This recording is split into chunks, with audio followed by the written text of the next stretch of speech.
안녕하세요, 리버스트입니다.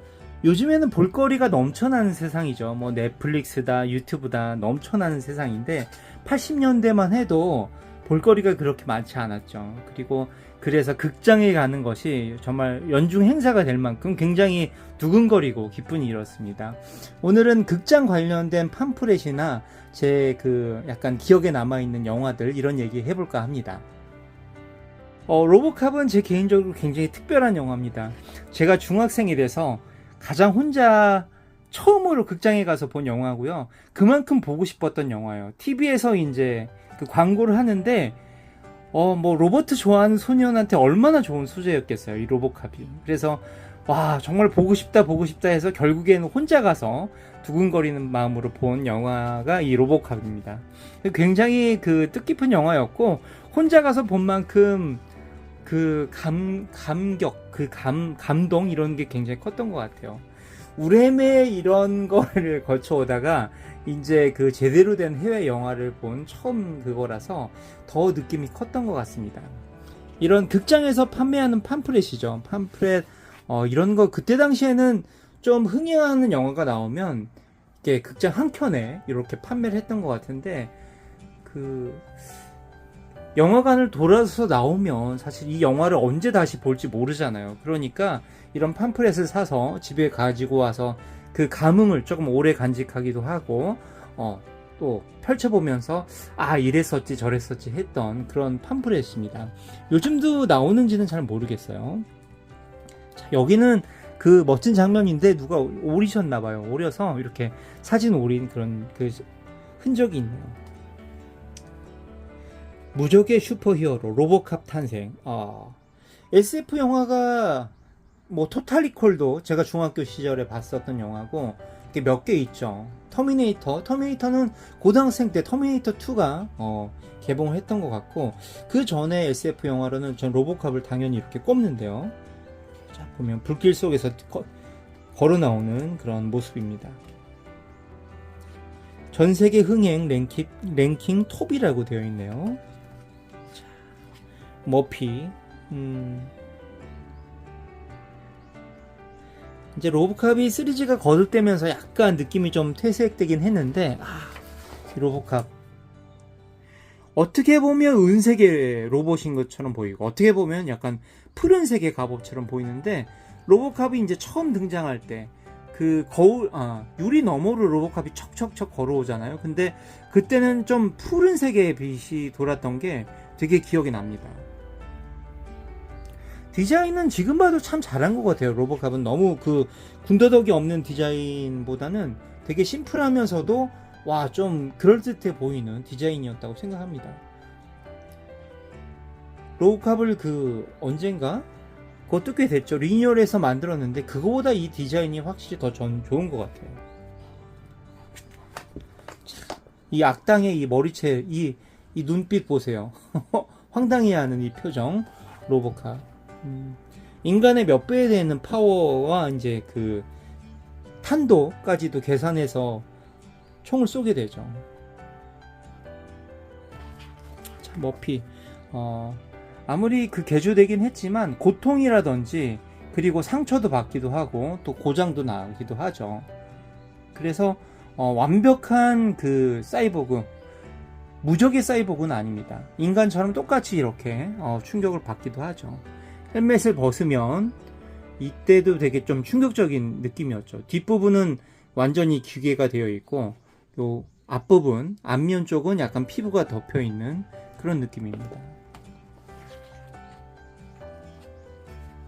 이런 자료가 팜프렛의 묘미겠죠. 여기 프라모델의 뒷박스에도 남아있는 이 자료, 로보캅에 대한 상세 설명이 담겨 있습니다. 그래서 아이들한테 좀 자랑하거나 설명하기에도 이거 한번 읽어보고 가면 좀 이 대화가 되는 그런 내용이죠. 100% 정확하게 전달력이 있는지는 뭐 확인이 어렵겠지만 그래도 로보캅의 어떤 스펙이라든지 이런 게 나와 있어서 좋습니다. 내장은 생체와 인공을 사용하고 있다. 세포 섬유 페스트를 에너지 원천으로 삼고 있다. 거버를 먹죠. 거버. 그 애기들 이유식, 이게 이제 대체식으로 먹는데, 연구소에서 나와가지고 대체식으로 먹는데, 그때는 거버가 유리병이었죠. 그래서 그거를 사격 연습하는 또 장면이 기억이 나네요. 87년도 여름이었군요. 87년 여름, 전 세계의 뜨거운 열기와 환호를 불러일으키고 마침내 한국에 찾아왔다.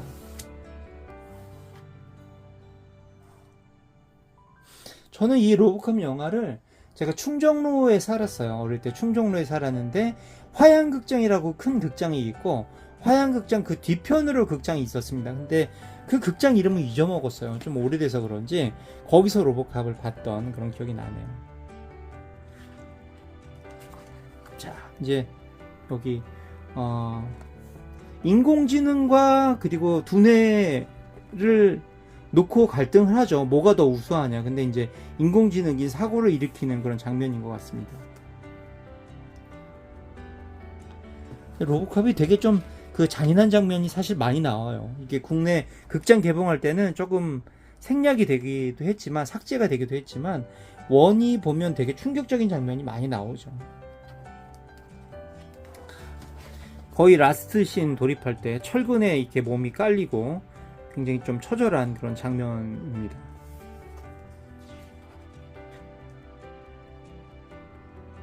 그래서 이 그 아날로그잖아요. 이 잡지라는 책이라는 게 되게 아날로그인데, 이 장면은 장면 하나를 딱 기록을 해놓으면 이 장면이 되게 좀 극대화돼서 막 생각이 나고 그러는 것 같아요. 그래서 이렇게 뭐 잡지라든지 책이 좀 매력이 있지 않나 싶습니다. 아, 여기 이거 좀 끔찍한 장면인데 이걸 또 이렇게 기록을 해줬네요. 로보캅이 되기 전에 머피가 이제 당하는 그런 장면이죠.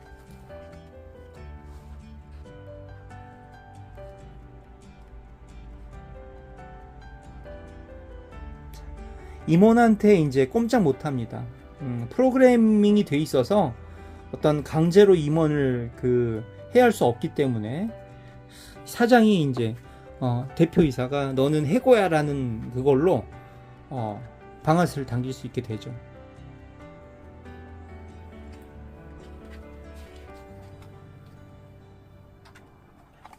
이렇게 흑백으로 이 장면을 딱 남겨도 와, 엄청 멋있어요. 이 물속을 폐 공장을 걸어오는 이 모습이 되게 당당해 보입니다. 헬멧을 벗었음에도 되게 어색하지 않고 멋진 느낌으로 이렇게 오네요.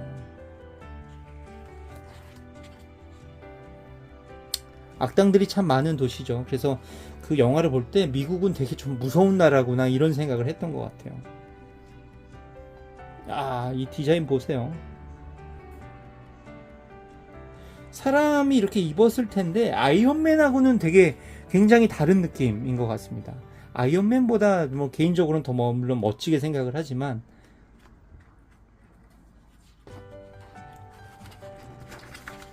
여기 연구소에 이렇게 앉아 있죠. 앉아서 수리도 되고, 그리고 뭐 기억을 지우기도 하고 이런 작업들을 합니다. 이렇게 그 관절이 벌어지는 부위, 이런 디테일, 이런 것도 상당히 멋져요. 이 영화를 보고 나서 로보캅 그 프라모델 사가지고 좀 실제처럼 도색하려고 많이 노력했던 그런 기억들이 또 나네요. 이것도 거의 이제 후반부 장면이죠. 장면이 명장면이 많습니다. 로보캅. 물론 SF 안 좋아하시는 분들한테는 그렇게 큰 의미가 없겠지만, SF도 좋아하시고 이걸 극장에서 보셨던 분들은 기억이 남는 부분이 많이 있을 것 같아요.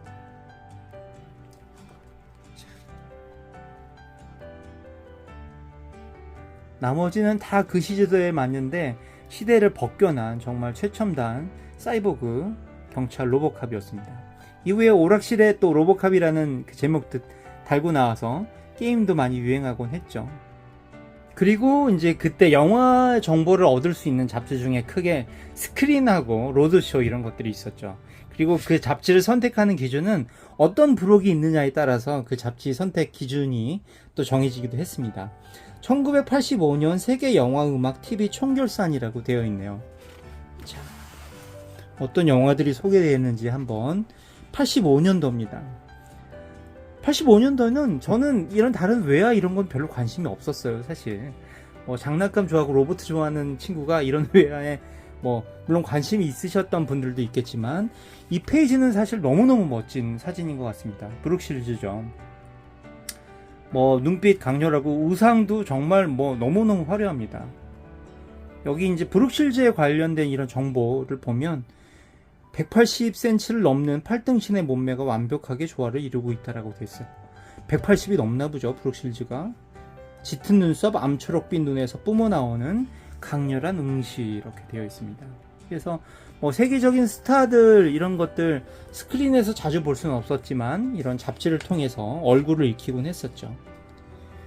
마이클 제이 폭스, 제가 해외 스타의 이름을 정말 알고 있는 배우 중에 몇 명 중에 한 명입니다.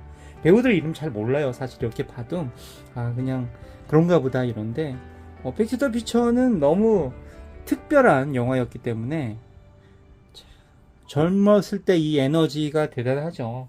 배우들 젊었을 때 사진 보면 대단합니다. 이게 제가 나중에 또 소개시켜드린 잡지에는 이게 한국 개봉 불가 판정을 받은 또 영화라고 나와요. 조코로 저한테는 영원한 조커죠. 조코로 유명했던.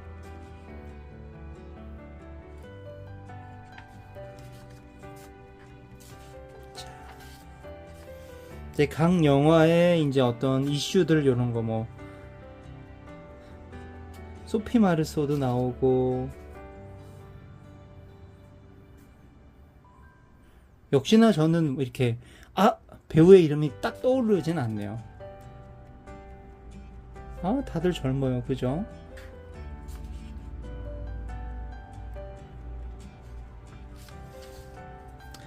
이 시절에 이제 활동했던 배우들이 다 대부분 지금 은퇴하고 있고 또 그러죠. 그래서 세계 영화사의 흔적들 이런 걸 보면 참 부단히도 많이 만들고 많이 제작했다 이런 느낌이 드네요.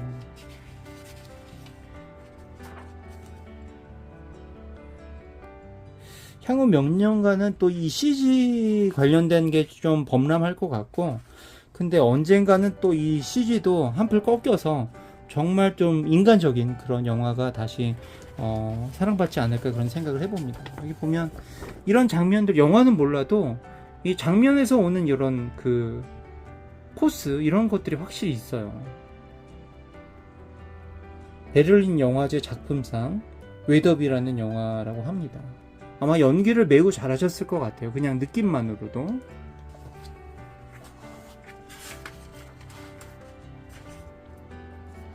여기 그때 당시는 람보 코만도 이게 대표적인 그거였죠. 액션 영화였는데 헐리우드의 폭력자들 람보2 실베스타 코만도의 아놀드라고 되어 있습니다. 전설적이었죠. 람보는 각종 매체에서도 게임까지도 다 나올 정도였고, PC게임 정말 제 녹색 화면에 람보라는 게임을 했었습니다. 헬기 타고 구출해야 되는 그런 게임이었는데요. 그리고 영화 외에도 이런 뮤지션들, 해외 아티스트들에 대한 이런 정보를 있죠. 율 브린너 제 시대의 이 왕과 나도 그렇지만 이것도 사이보그 역을 했었죠. 그 감옥 중에 여죄수인데도 목말라 하는데 물을 주니까 고장나버리는 그 장면이 기억이 나네요. 근데 그 영화를 TV에서 종종 해줬어요. 그래서 더 기억이 나는 것 같아요.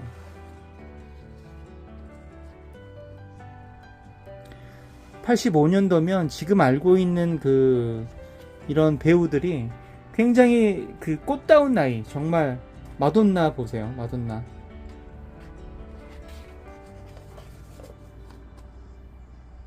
지금 아이돌 같은 그런 나이였겠죠. 에너지가 막 폭발하는 그런 시절이었을 겁니다.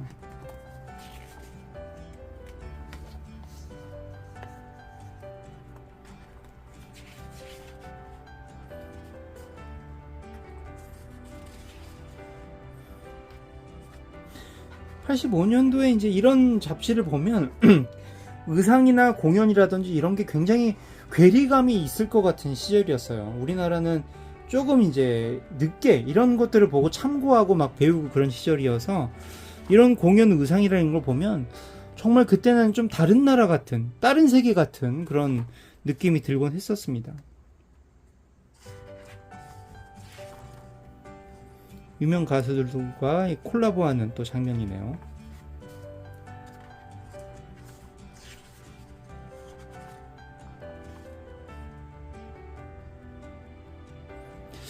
이런 느낌들이 이런 그 서적 지류들의 장점인 것 같아요. 시간을 그냥 확 거슬러서 볼 수 있을 것 같은 그런 느낌이 듭니다.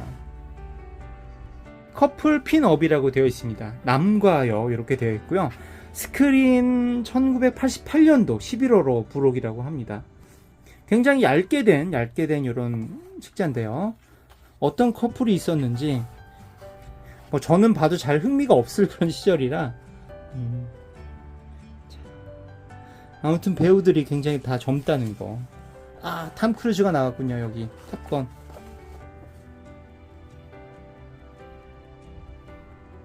(88년도에) 탑건 작년인가요? 작년에 탑건을 했죠. 어마어마한 그런 흥행과 또 어떤 이슈를 불러일으켰던 영화였겠죠. 잘 모르지만 낯은 익은 배우입니다. 이렇게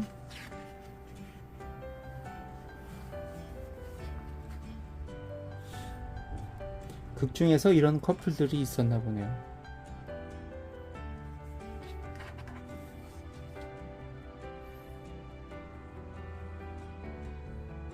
서울 로드쇼라고 이렇게 되어 있지만 이건 그 스크린의 부록입니다. 스크린의 1986년 8월호 부록이라고 되어 있어요. 86년도면 홍콩 르와르가 이제 되게 이렇게 나오던 시절이었죠. 뭐니 해도 그 기억에 남는 건 영웅본색이죠. 영웅본색인데 제가 아까 말씀드린 그 화양극장 쪽에 줄을 굉장히 길게 섰던, 지금은 뭐 안표 이런 거는 뭐 꿈도 못 꾸겠죠. 다 그 기계로 표 뽑고 하니까요. 그 시절만 해도 상영 시간 또 종료되기 막 1시간 이때부터 안표 상인들 막 이렇게 쿡쿡 찔러가지고 표 돈 더 받고 그랬던 시절이 있었습니다.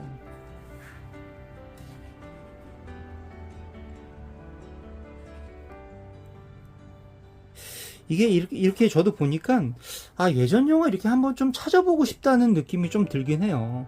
소피 마르소도 괜히 뭔진 모르지만 그냥 유명했던, 책받침에 많이 등장했던 그 정도 느낌으로 저는 갖고 있는데요.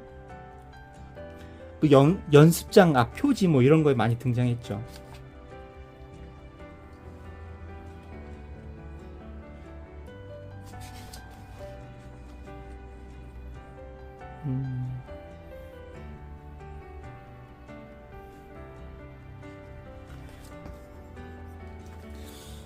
극장에 가면 예전에는 그 일어나서 애국가도 또 들어야 되고 국민에 대한 그 뭐죠? 국민의례인가요? 그것도 또 했어야 됐고 그런 시절이었네요.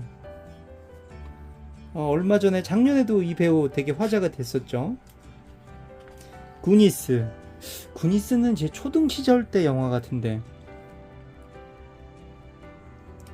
아이들이 탐험을 하는 되게 그 아이들한테는 판타지를 줄 수 있는 그런 어떤 되게 영화였죠.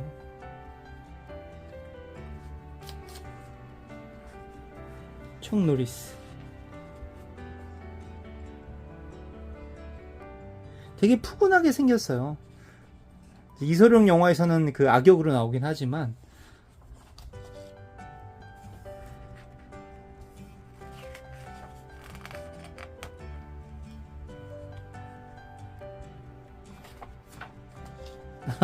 국산 영화도 있거든요. 여기 최혜성 씨 참 좋아했는데요. 저는 굉장히 좋아했습니다. 좋아하고 여기 외인구단 뭐 너무 유명한 만화였죠. 그때 당시 굉장히 인기였고 영화로까지 만들어지게 했으니까요. 얼마나 인기가 많았겠어요. 까치 역을 소화했던, 그리고 전영록 씨. 그때 하이틴 스타였죠. 도라이 뭐 TV에서 해주는 거 몇 번 봤지만 이런 걸 좀 이해할 수 있는 나이는 아니었던 것 같아요, 저는. 수입 직전에 공윤심의에서 불합격된 화제의 명화와 주인공들이라고 됩니다. 여기 보시면 왜 불가됐는지 이유가 나와 있어요. 권위 실추 문제와 관련되어 중단된 상태. 카톨릭계의 권위 실추. 뭔가 좀 종교적인 그런 게 있었나 봐요. 아까 말씀드렸던 팩트 더 퓨처. 이제 근친상간이라는 거에 조금 문제가 됐다고 해요. 보니까 과거로 갔을 때 자기 어머니와 약간 이렇게 사랑 러브라인이 될 것 같은, 그게 그때 시절에는 받아들이기 어려웠던 부분이라고 하네요. 하일복성, 뭐 출연진 화려하죠. 성룡, 그리고 원표 있고, 또 이분은 그 유덕하신가요? 아무튼 이렇게 돼 있는데,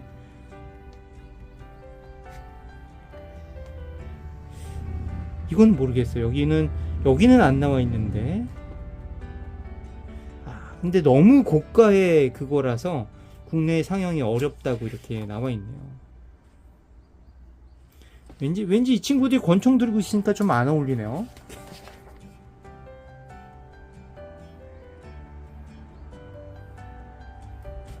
저는 원표 참 좋아했는데, 공자광에서도 나오고. 그래서 로키,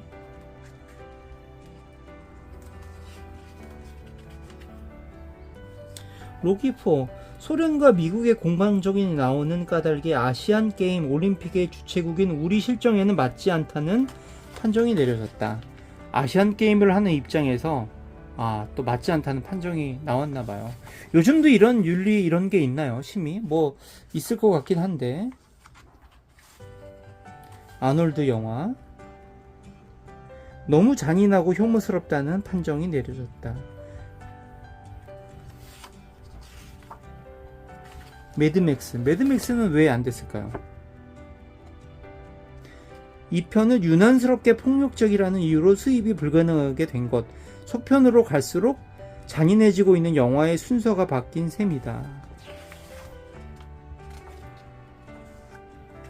로키4,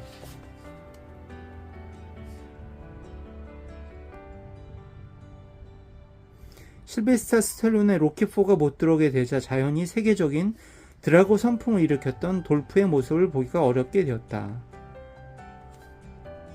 이런 또 시절이 있었나 봅니다. 영화는 3G를 떠나서 그런 것 같아요. 이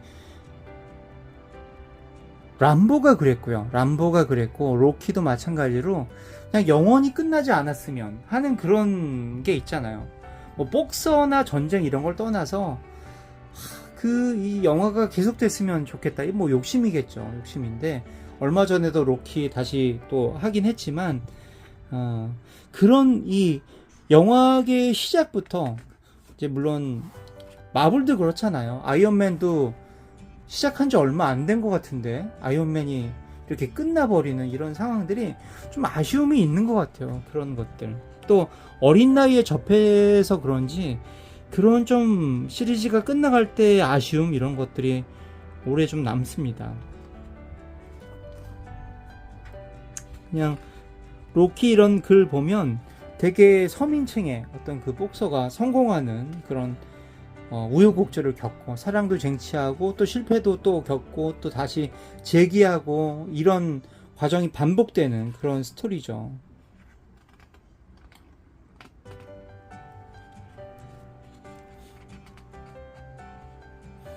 로키가 그러니까 실베스타가 아닌 다른 배우가 있으면 어떤 느낌일까 이런 또 생각도 해보지만 정말 그 잘 맞는 배우인 것 같아요.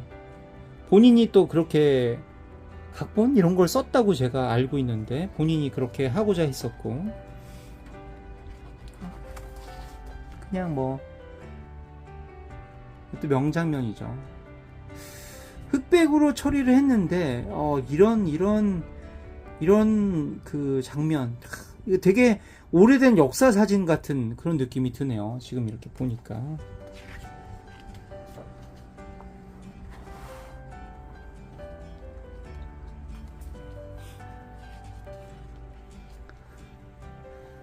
제가 이제 어릴 때 영화가 참 재밌잖아요. 어릴 때 영화가 재밌고, 여름방학이나 추석이나 명절 특선으로 그 영화를 해줄 때 굉장히 몰입해서 이제 영화를 보게 되잖아요. 그때 대부분 또 만났던 영화들을 제가 오늘 이렇게 보는 것 같고, 항상 이 장면이나 이런 거 하나에서 그때의 감정, 이런 것도 조금 느낄 수가 있는 것 같습니다. 그래서 이런 거를 제가 못 버리고 가끔씩 시간이 지나면 다시 한 번씩 꺼내보고 그러는 것 같아요. 물론 유튜브 검색하면 로키 뭐 이렇게 쭉 나오긴 하지만, 이런 장면하고 또 이 종이를 넘기는 이런 맛, 이런 감성들, 이런 게 아직까지는 저는 좀 좋은 그런 세대인 것 같습니다. 자, 오늘 그 영화에 대한 제 좀 얘기 간단하게 해봤고요. 또 주말이네요. 여름이 정말 너무 덥습니다. 건강 조심하시고요. 다음에 또 뵙도록 하겠습니다. 감사합니다.